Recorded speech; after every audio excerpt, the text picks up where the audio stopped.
Hello and welcome to episode 673 of the official EstablishTheRun.com podcast. My name is Adam Levitan.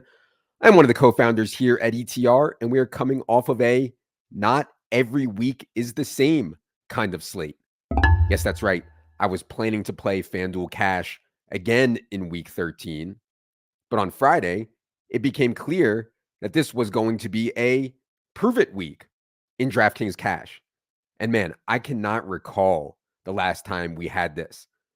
For those of you wondering what I mean by prove it week, is that we simply thought there was one right team, one right construction to play in DraftKings Cash this week. If you did anything other than this, I thought you were simply playing poorly and were a pretty sizable dog to the lineup. So I know you're asking, how did I know this was a prove it week? Well, simply, there were 5 or 6 guys I considered absolute musts in DraftKings Cash. I'm referring to Tyreek Hill in the best spot possible against the Commanders. Even at 9,600, we had Tyreek as the best salary adjusted wide receiver play by a mile. I'm talking about Christian McCaffrey, the most dominant and consistent fantasy role in that huge NFC game against the Eagles. Rashad White, one of the best running back roles in the entire NFL, home against the Swiss cheese Panthers defense at just 6,300. Zach Moss, obviously, 4,600 with a great chance at 90% or more of the running back touches. Brevin Jordan finally got the stone minimum tight end play at 2,500 with Dalton Schultz out. And then Brock Purdy, maybe could have considered another quarterback at 6,100, but Brock Purdy at 6,100 with a full arsenal of weapons against the massive pass funnel that is the Eagles defense, I was always playing him. So my point is that on DraftKings, due to pricing and due to matchup, there were 6 guys that I thought were effectively musts. And after that, you get pushed onto the last 3 spots by salary. I thought Elijah Moore was clearly the right punt at 3,500. Joe Flacco, shower narrative stuff. But reasonable people can disagree there. Falcons D against Boyle, Deontay Johnson against Arizona. My point is that, yes, I thought I'd have some ties, and I thought I'd have some very close 2v2s in DraftKings Cash, but this is still the setup that I want to play most, that I like to play most when I'm so confident what I have is roughly right and want to make the opponents prove that they can see it. And so the best thing that I did this past week wasn't making this team. That wasn't hard. Anyone using our projections or top plays, I think, could have and should have landed somewhere near this. No, the best thing I did this past week was understand the context of the slate on both sites for cash, made a call to pivot away from FanDuel to DraftKings on Friday. And it's just a reminder that all slates aren't created equal. I sometimes fall into the trap of, hey, I have to play the same volume every week. I have to play the same contests every week. I have to play the same volume on each site. That's routine, but it's not thoughtful. Of course, some weeks I feel better than others, and maybe I should play bigger. Of course, there's some weeks I prefer the setup on X site over Y site. Some weeks I think my takes are better for small field tournaments. Some weeks they're better for large field tournaments. Winning at any kind of gambling, it's not the actual game. It's not just the actual game that we're playing. It's not just making good lineups. It's not, handling 3 bets out of the blinds well in poker. So much of it is soft skill stuff. There is an endless list of that soft skill stuff. I try to talk about it as much as I can in here. This is just another example of one that was on my mind after this week. As for tournaments, by the way, if you want to read more about the cash team, cash lineup review, as always, was up on the site Sunday night. You can find it in the menu now. As for tournaments from week 13, I thought for tournaments, Purdy, Stroud, and Tua were the best quarterbacks. I tried to execute the thing where I play the quarterback on the quote unquote wrong site in tournaments. So what I mean by that is Stroud and Tua weren't really in play for cash on DraftKings. They were outrageously expensive, like the same price as Jalen Hurts. So I knew that, or I thought they'd be less owned there. I played Tua and Stroud on DraftKings. Got the Stroud ownership I was looking for, just 3.8% in the Wildcat. Nico Collins, 6%. Tank Dell, 5%. But Tua got real steamed up, 14%, even at his salary, which I was 7,900, right there with Jalen Hurts. Tua, 14%, Tyreek, 49%, Waddle, 12%.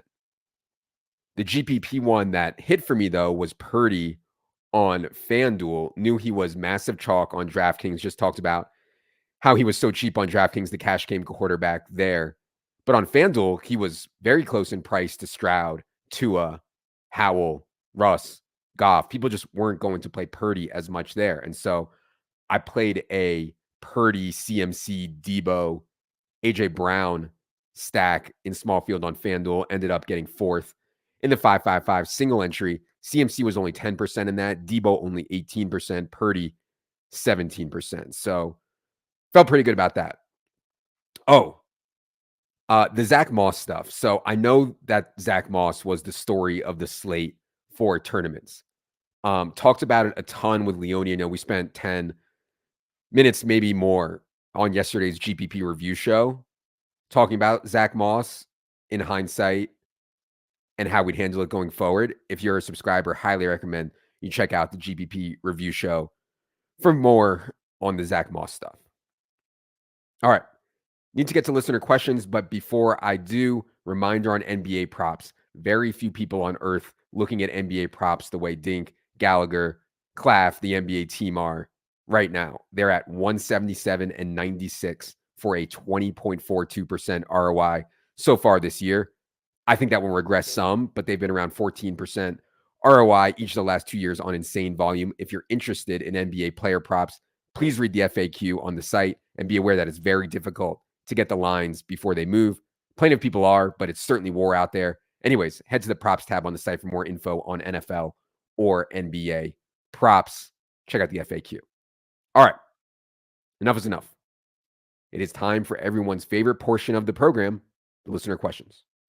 Producer Luke, hit the theme music.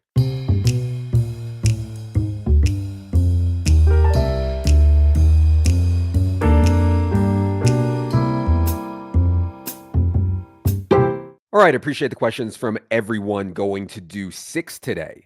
George in Rhode Island says, Adam, I would like to know the story of how you and Evan Silva met and what happened behind the scenes to form such a great DFS content site. All the best, George in Rhode Island. I appreciate it, George. It's a very nice note. I know I've talked about this at least a couple times, but surprisingly, I've gotten 5 or 6 questions along these same lines as George's question here, so figured I'd answer here today. So I'll spare the entire backstory, but basically I started working at RotoWorld. RotoWorld was effectively a fantasy news site owned by NBC. I started working there in 2005 or 2006. I don't remember exactly. Evan was already working there for a little bit at that time. We worked together along with a bunch of other people you guys probably know until I left RotoWorld in 2015. By the way, if you want to know more about RotoWorld, there's a podcast called Fantasyland. A while back, they did a whole episode on the history of RotoWorld. It was pretty cool if you can find it. It's actually pretty crazy looking back at RotoWorld. I mean, NBC had it and they didn't realize it. Or maybe they did realize they had it. I don't know. I mean, RotoWorld had everything. It had all the best people, in my unbiased opinion. Huge first mover advantage, massive and dedicated following of hardcore fantasy people all the way back in 2005, 2006, 2007. They had a ton of organic traffic, but they just didn't value fantasy. They didn't want to pay to keep fantasy people. They didn't want to commit any resources to fantasy. They just didn't care, which I actually understood then and I understand now. NBC is a massive company whose core business is television. A few $1,000,000 here, 10 million there. It doesn't really move the needle to NBC. So why put a ton of money or work or time into it when you can sell ads on your Olympic coverage for $500K per 30 seconds, or you can sell ads on your Super Bowl coverage for $7 million for a 30-second commercial? Why would you care about RotoWorld? So I get it. So anyways, around 2019, I was already gone from RotoWorld for 4 years. At that point, I was just doing DFS stuff. In 2019, I had the idea to just do one weekly podcast with Evan, Friday night, we talk about all the games, all the plays. We charge some smallish amount for the season. You know, thought it was a good idea. Thankfully, we were also talking to Taylor KB and Wiggins, who pushed us to shoot for something bigger, a real business slash company. And so we ended up going for it with just only NFL, no projections, no real team, really. We were all answering customer support emails and editing articles. My wife was doing customer support. I eventually actually had to fire my wife from customer support, which is a whole other story I can get into another time if you guys care. But yeah, I don't know. I appreciate the support, Georgia and Rhode Island. I think for us, just the real dream is making decisions for ourselves. Right or wrong, now at least we make the calls on our own on everything. It creates a lot more stress than before. It's taking years off my life. I've lost all my hair, but certainly more rewarding no matter how it goes, good or bad. So, yeah, I could talk all day about this stuff, but don't want to bore you all to death. Hope that's a good summary, George. Question 2 from John Morant's head of PR says, Adam, I recently had a friend brag about receiving oral sex while watching NFL Red Zone in our fantasy group message. Is this behavior something to judge, or is any time to get on the team appropriate? It's so wild. Back in Philly, I had a WeWork, a WeWork office, and I would go there on Sundays to grind. The problem was that I couldn't get my TV or anything on my computer to hook up to my TV in the WeWork. So I had to watch games online. There were some illegal streams which worked for a little, but actually the best way I found to watch games while I was at this WeWork was through Periscope. Periscope, no idea. I actually don't know if it's still around or not, but Periscope was basically a broadcasting platform. So people, I really don't know why it was free. I don't think they were making money, but people would just point their phone at their TV with Red Zone on, and they get a few hundred orbiting leeches like me, to watch on their Periscope. So one Sunday, I'm in this massive WeWork, all by myself, watching Red Zone through some dude's Periscope. Next thing I know, some woman comes into the room, and within, I don't know, 40 seconds, they're having the sex. And I can't really see it, but I can hear it. And the camera is kind of moving back and forth. I mean, it was so absurd.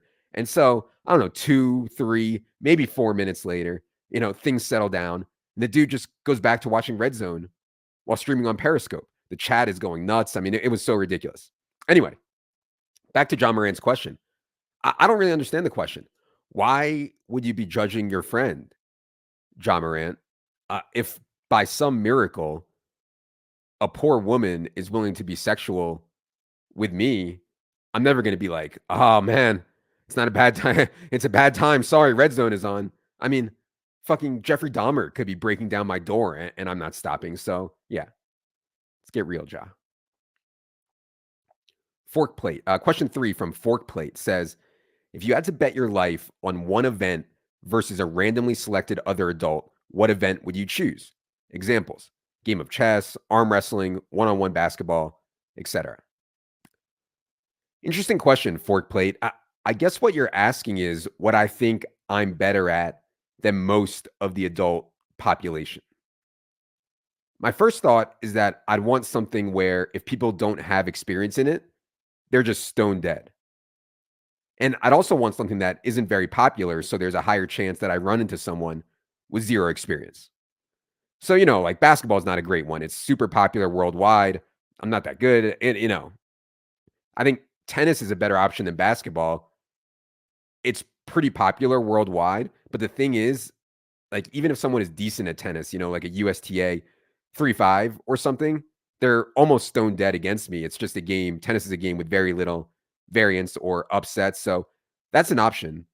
But I actually think that what I would go to for this would be Connect 4. I would bet 90% or more of adults on Earth have never played Connect 4. And I bet a big portion of the percent that has played hasn't played since they were a kid, but probably haven't played seriously. When we did the gambling Olympics a few years back in Vegas, one of the events in the gambling Olympics was Connect 4. I studied pretty hard. I read a bunch of papers on playing optimally. I played an incredible amount of practice games, easily thousands on my phone. I still wasn't the best at Connect Four. I didn't win the event. I lost to Joey Ingram. He beat me 2-1 in a best of 3 series. He was really incredible at Connect Four. But yeah, I think if you sampled the entire adult population of Earth, I got to be a favorite in Connect Four against at least 90% of them, maybe 95%. And it's going to be hard to find better odds than that. Question 4 from Dino Lito. He says, with the optimizers, sims, and AI eventually taking over this arena, is it time for hand builders like myself to call it quits on DFS tournaments?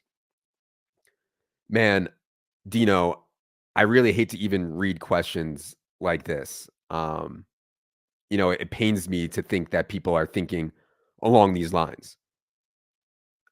First of all, no, I don't think optimizers and sims or 150 max or anything like that means if you're not using it, you should call it quits. I, I hate hearing about people being discouraged by this stuff. First of all, there are plenty of people winning without this stuff. As I've said a million times, the biggest edge in DFS remains player takes, period. End of story. All this other stuff compared to player takes is micro edges, pales in comparison to having a different player take than the field and being right. That's the hard part, right? Be different than the field and be right. For example, if you thought Zach Moss's likeliest range in week 13 was 6 to 12 points instead of 14 to 20 fantasy points, that's the biggest edge you could ever find. Way bigger than any sim, any opto, any software. If you thought Jake Browning was actually legit good, you would have crushed last night's showdown slate. Now, where I think sims and optos come in is to add to the player takes that actually move the needle. For example, I wanted to play Purdy stacks with a bringback on FanDuel. I used the optimizer on the solver to make 150 Purdy teams with those rules. Then I took those 150 Purdy lineups. And by the way, I also went through the player pool in the optimizer and I boosted guys that I liked and I docked guys that I didn't like. Then I took those 150 Purdy lineups that the optimizer gave me, ran them through the sim on the solver, shows me which lineups of those ones that I already created are the best by ROI, cash rate, etc. Whole process takes maybe 60 seconds. And it's nothing crazy, just a little help. Maybe it helps my ROI by a couple percent, just seeing which are the best Purdy teams. So I looked at the best 20 Purdy teams, picked one that I really liked. Makes sense, right? And maybe it only helps my ROI by a couple percent, like I said. But if you're playing big, if you're playing seriously, yeah, a couple percent matters a ton. So look, I really, really, really don't want people to be discouraged or dismayed or want to quit because of software. That's insane. But if you're playing serious and if you're playing big, for you, whatever that means, then yeah, I personally feel like I have a responsibility to myself to try to find every edge, even if it's small. I totally get Dino not wanting to tech lord. Believe me, I fucking hate tech lording. But if you want to try the optimizer and or the sim stuff, it's really pretty intuitive and easy. If you want to try it, just be sure use the link in the description of this podcast and your ETR email if you sign up for Solver, so all our data syncs there. But yeah, hope that makes sense. Question 5 from Robert. He says, any advice on changing careers? I'm currently a firefighter with tons of downtime and can retire at 55, forced out at 57. I'm currently 48. Most would say I have the best job ever, but the boredom is killing me and I feel like I should be doing more. Any thoughts? So, first of all, Robert, thank you for your service. It's definitely not lost on me that I sit here and write dick jokes and gamble on football while other people are out there actually helping others, doing important things like being a doctor or a firefighter or in the military. As for your question, Robert, yeah, man, I know a lot of people think, having nothing to do is like the dream. It's not for me personally. I do not do well. Like boredom to me is the worst. It has a really negative and just really bad effect on me. I get negative. I feel like I'm wasting my life. I get agitated. I definitely need to be busy, working on something all the time. But what I'd say is that being busy doesn't mean working per se. It could mean a ton of things. It could be a really serious exercise routine, could be volunteering to help kids, or I mean, who knows? It could be trying to get really good at chess or really good at online poker when you're bored. As for, fully changing careers, it seems super scary, right? I personally wouldn't even know where to start. I wouldn't even know where to start of like something else that I'm good at or something else I could do. But I do think there's something really beneficial about getting out of your comfort zone and not knowing, like someone asks, wow, Robert, you're quitting the firefighting job. What are you going to do next? And I think maybe there's something exciting, petrifying, good about saying, man, I don't know. What am I going to do next? I don't know. Obviously, not knowing where your next check is coming from is not possible if you can't take some time without income. But yeah, Robert, I mean, if you're thinking like this now, it's already in your head that you're not doing enough with your time. I suspect it's only going to get worse. So, yeah, good luck, man.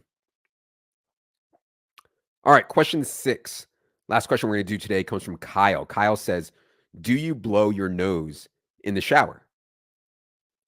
Blow my nose. I mean, come on, Kyle. That's nothing. So I still haven't gotten around to getting the bidet and getting it installed and everything. It's a big priority for me after the Super Bowl. But in the meantime, what I've been doing for the past decade or so is the following. Number one, I only defecate when I know I can shower right after. No excuses. I map my eating, both diet and timing. I map my eating to reflect that shower mandate. And second, when I get in the shower, and I apologize as this is graphic, but the first thing I do when I get in the shower is kind of bend over at the waist slightly and use my hands to spread my cheeks as wide as possible. And then I get the bidet effect from the shower, clean as a whistle. It's really pathetic. I don't think my wife ever really knew that I did this. I did this thing because we always had a shower curtain. In the new house, we have a glass shower door, hashtag how fancy. And so she busted me doing this ass cheek spreading thing. She was laughing and making fun of me. I guess it's humiliating, but honestly, I'm the cleanest man in America. I mean, she should be grateful. Anyway, blowing nose. I mean, sure, why not? You got the steam in there, clear out the sinuses. Just got to soap up after you blow the nose. It's no big deal. All right.